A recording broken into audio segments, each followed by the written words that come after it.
गांव के किनारे एक छोटा सा कच्चा घर था जहां रामू किसान अपनी पत्नी और 2 बच्चों के साथ रहता था। रामू के पास बस 2 एकड़ जमीन थी जो उसके बाप दादा की निशानी थी। यही जमीन उसकी जिंदगी का सहारा थी, लेकिन पिछले कुछ सालों से मौसम ने जैसे उससे दुश्मनी कर ली थी। कभी बारिश इतनी होती कि फसल बह जाती, तो कभी सूखा पड़ जाता और जमीन फट जाती। इस बार भी रामू ने बड़ी उम्मीदों से गेहूं बोया था। उसने बीज और खाद के लिए साहूकार से कर्ज लिया था।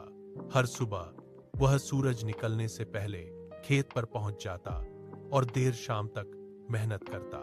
उसकी आंखों में बस एक ही सपना था, इस बार अच्छी फसल हो जाए तो वह अपने बच्चों को स्कूल भेज सके।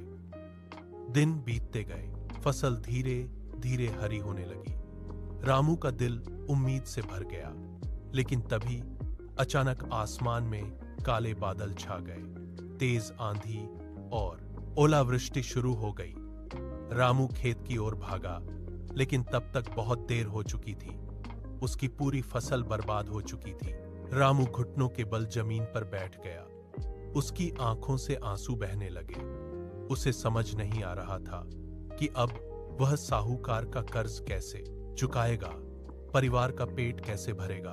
अब घर लौटकर उसने चुपचाप एक कोने में बैठ गया।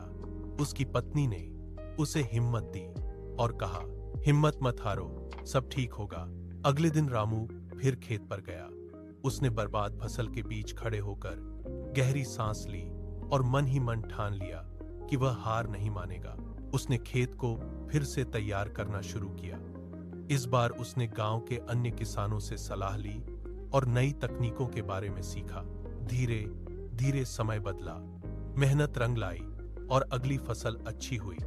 रामू ने कर्ज भी चुकाया और अपने बच्चों को स्कूल भेजना शुरू किया।